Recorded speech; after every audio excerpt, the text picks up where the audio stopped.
Court calls the case of People versus Maurice Jones. This case begins with immediate tension, and Judge Simpson enters already fully aware that today's hearing will test the limits of credibility inside his courtroom. What you're about to watch is a rare collision between judicial patience and a defendant who insists every single drug test result spanning months is wrong. From the very first second of this clip, the courtroom atmosphere signals that this is not a routine bond violation check. This is a pattern of positive cocaine tests stretching across half a year, a defendant claiming he's the target of a setup, and a judge who's heard every excuse imaginable over 25 years. The stakes are high. If the violations hold, his freedom is gone today. If he somehow convinces the court that every lab, every panel, every officer, every test, and every system malfunctioned, then he walks out with bond intact. The clash intensifies as he introduces homemade tests, witnesses at drug drop sites, claims of sabotage, and growing disbelief from the bench. This opening moment sets the tone for the entire hearing. Confusion, contradiction, escalating frustration, and ultimately a judge who must decide whether this defendant is truly being wronged or simply refusing accountability. Bridget Coons on behalf of Mr. Jones. Maurice Jones. What are we doing? Jenner, we'd like to set this one for a preliminary examination. You see the bond violation report? I do. So I did have the opportunity to talk to Mr. Jones about this. He does have his medical marijuana card. Okay, does he have a medical cocaine card? He does not. Whenever I spoke to him about it, he did inform me that he is retesting for those. Based on he is retesting for the March 11th or sending it into the labs. Whenever we discussed it, he explained to me that he did have another test done. His test came back negative. Okay, a 12 panel. His test came back negative, but the Lenawee County came back positive. So he is disputing that. This is where the courtroom begins to split into two different realities. On one side, the defense frames the situation as a confusing clash between two test systems. On the other, Judge Simpson hears something he has heard many times: conflicting test claims with no verified lab submissions. When a defendant produces a private test result that conveniently contradicts every official test, the burden shifts. Courts rely on accredited labs, not personal test kits, not over-the-counter strips, not handwritten notes. The real issue is chain of custody. An at-home test is meaningless if it can't be independently verified, logged, or certified. Meanwhile, Lenawee County's results are digitally documented, time-stamped, and traceable back to the submitting officer. The defendant wants the court to believe the formal system is wrong every single time, and he alone is right. Viewers should ask themselves, have you ever seen a case where 5 separate cocaine positives were all errors? Or does this look like a familiar courtroom pattern? Then dawats says an error hawaisis denial, deflection, and explanations that grow more complicated as evidence builds. His test came back Negative. which test? From my understanding, it's the March 11th, correct? And then did you also do that for the January 31st? Yes. Yes. Well, the previous ones that I violated on, I was Okay, before you go on, okay, I'll let you go and explain anything you want to explain. I don't have a problem with that. However,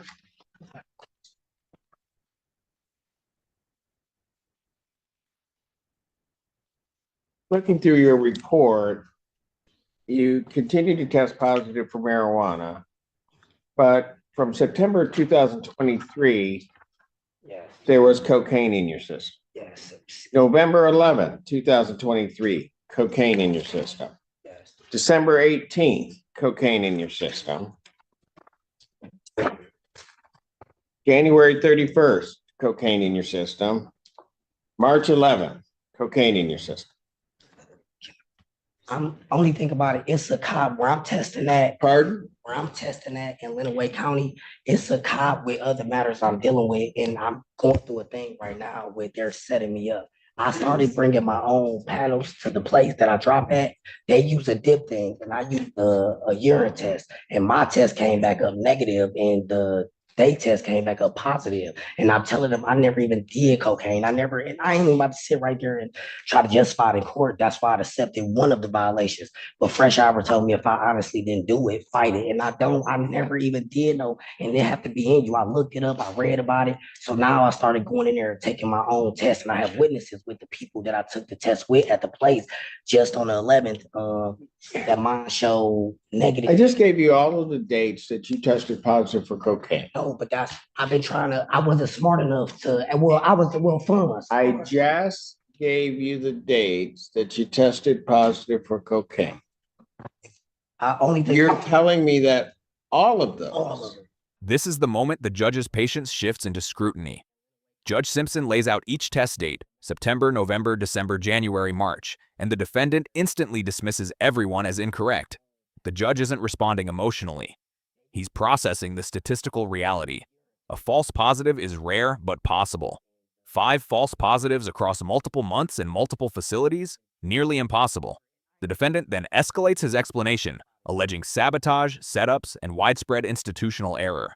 Yet he offers no documented lab retests, no certified confirmations, and no independent toxicology reports. Instead, everything is anecdotal. From a legal standpoint, consistency matters. When every official test indicates cocaine use and every personal test contradicts it, the court defaults to the system with oversight, calibration, and review processes. This is where viewers should pay attention. The judge is weighing credibility, not emotion. When someone denies all evidence without ever producing verifiable proof, the court sees a pattern, not a conspiracy. Are negative. All of those are wrong? Yes, all of them. Every last one of them. And I won't sit right here and lie to the court. But I did accept. You want me to call over and get the levels of cocaine that were in your system? Because they have them. But I've never used in my entire life, ever.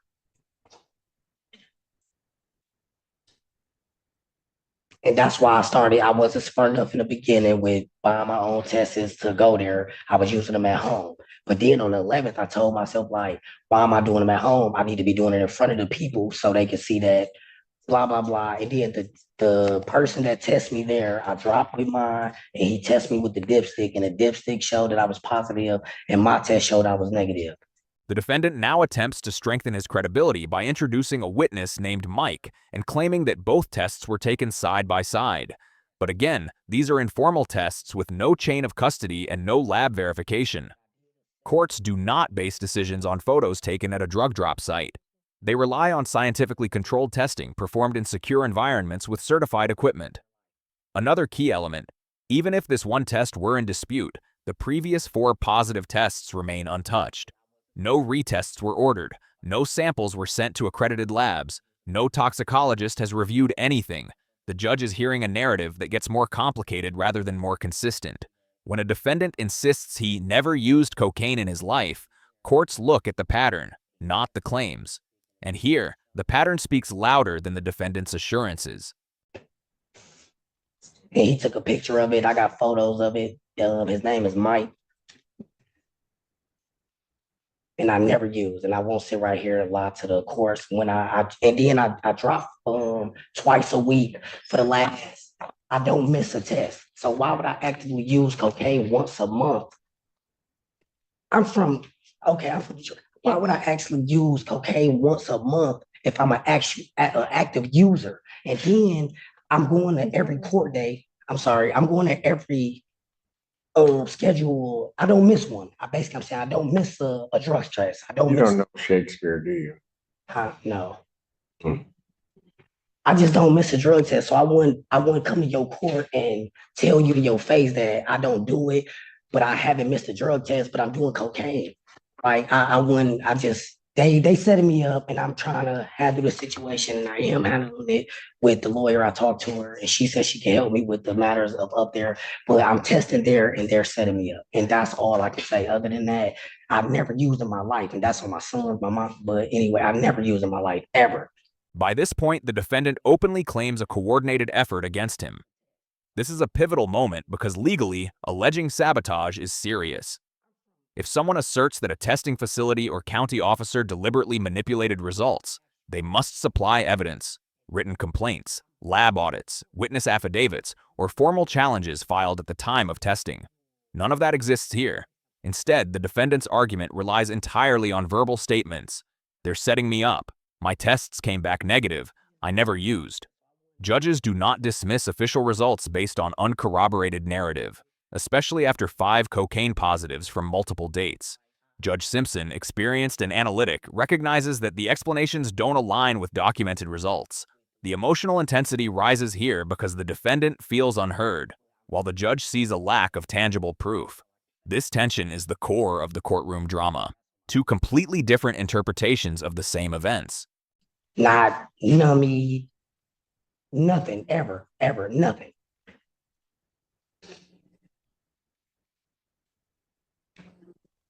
You done?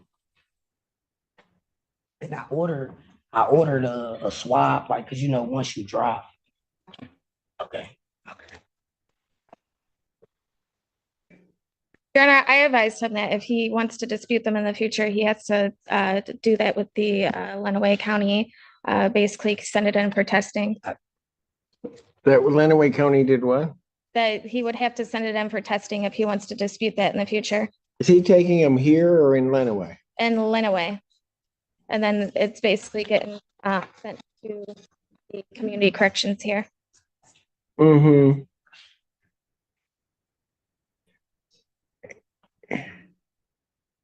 I don't know. I probably looked at what seems like probably 1 million of these. The odds of this happening are like nil. So when are they supposed to have the results of the test from the 11th?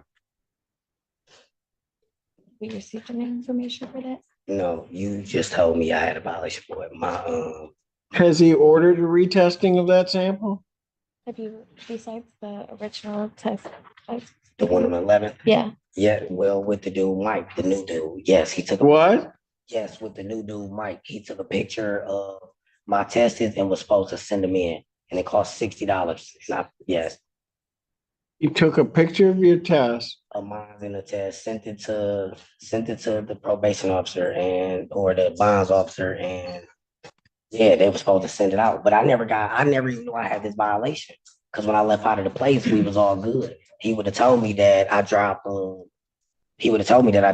positive, and he never told me that. And I stayed there until all my tests is clear.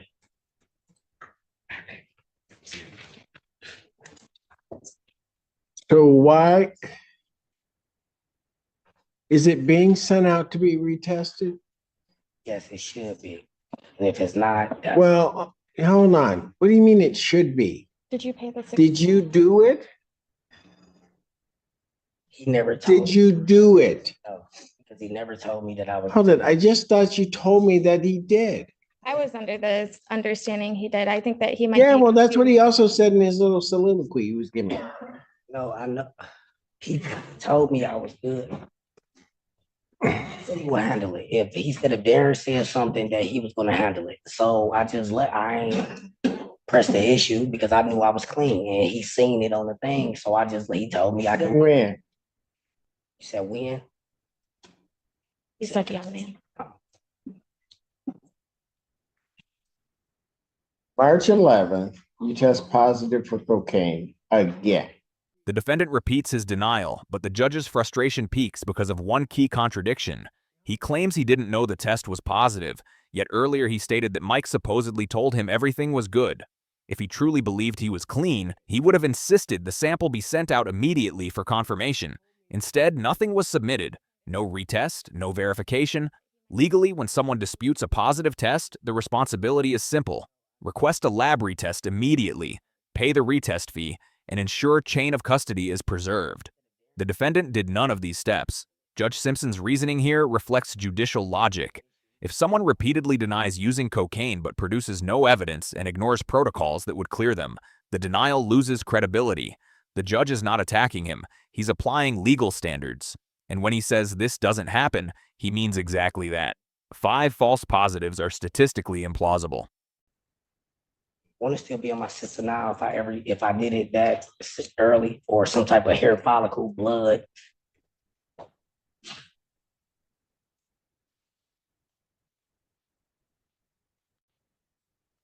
March 11th, you tested positive for cocaine again for the 5th time. Yes. And all of them, I never did cocaine in my life. And it's hard based off the cases I'm dealing with, but I can't make you believe, but I won't come to court if I violated 5 times. Knowing You know this, what? You know what? You keep talking to me. It does not going to stop me from doing what I'm going to do, but I'm going to let you go on and get everything out.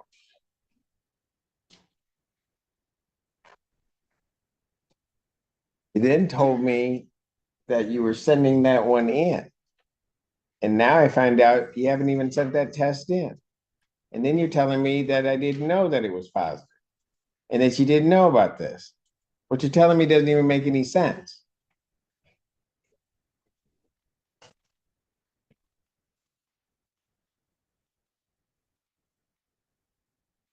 You haven't sent that sample back to be tested, have you? no, Why not? because Mike said he would handle it once he talked to Darren, because my test came up negative. His test came up. Well, the PD is going to have to call up and try to figure out what the heck's going on up there in Letaway then, because I'm just telling you, you don't see this.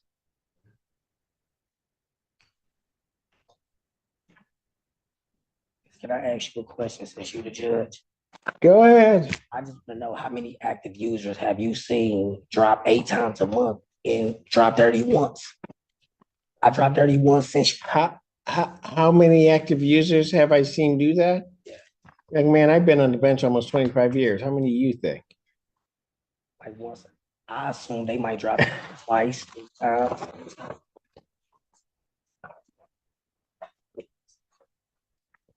Let's do it this way. Because I think he's going to have to learn to tell me the truth, because that's not the truth. This doesn't happen. And if you think you're going to get up here and just kind of try to fast talk me into doing something, no, I'm not, it doesn't work that way.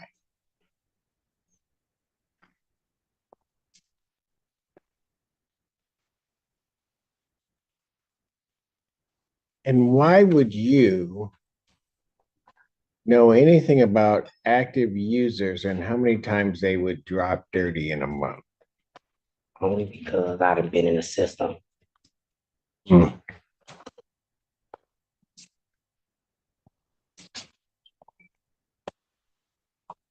Cause conference will be adjourned to next week. What, let's see, March 21st, 2024, 9 a.m. Council, you can maybe have that conversation about coming before me and telling me the truth, but at this time, defendant's bond is revoked. You are remanded. The hearing ends exactly where it logically had to. Bond revoked and the defendant remanded. Judge Simpson evaluated months of test results, multiple inconsistencies, a complete lack of certified retests, and explanations that shifted instead of solidified. In the legal system, consistency matters, documentation matters, credibility matters, and today, the judge found the evidence far stronger than the defendant's narrative. This case highlights a broader truth. Courts depend on verifiable procedures, not personal tests or verbal assurances. If a defendant believes their results are wrong, the path is simple. Request formal lab analysis immediately. Without that, the official record stands. The broader implication is clear. Transparency and documented proof are essential in any dispute involving drug testing or probation compliance. If you found this case as shocking as we did, hit like, drop your thoughts in the comments, and subscribe for more intense courtroom breakdowns on Trial Truth.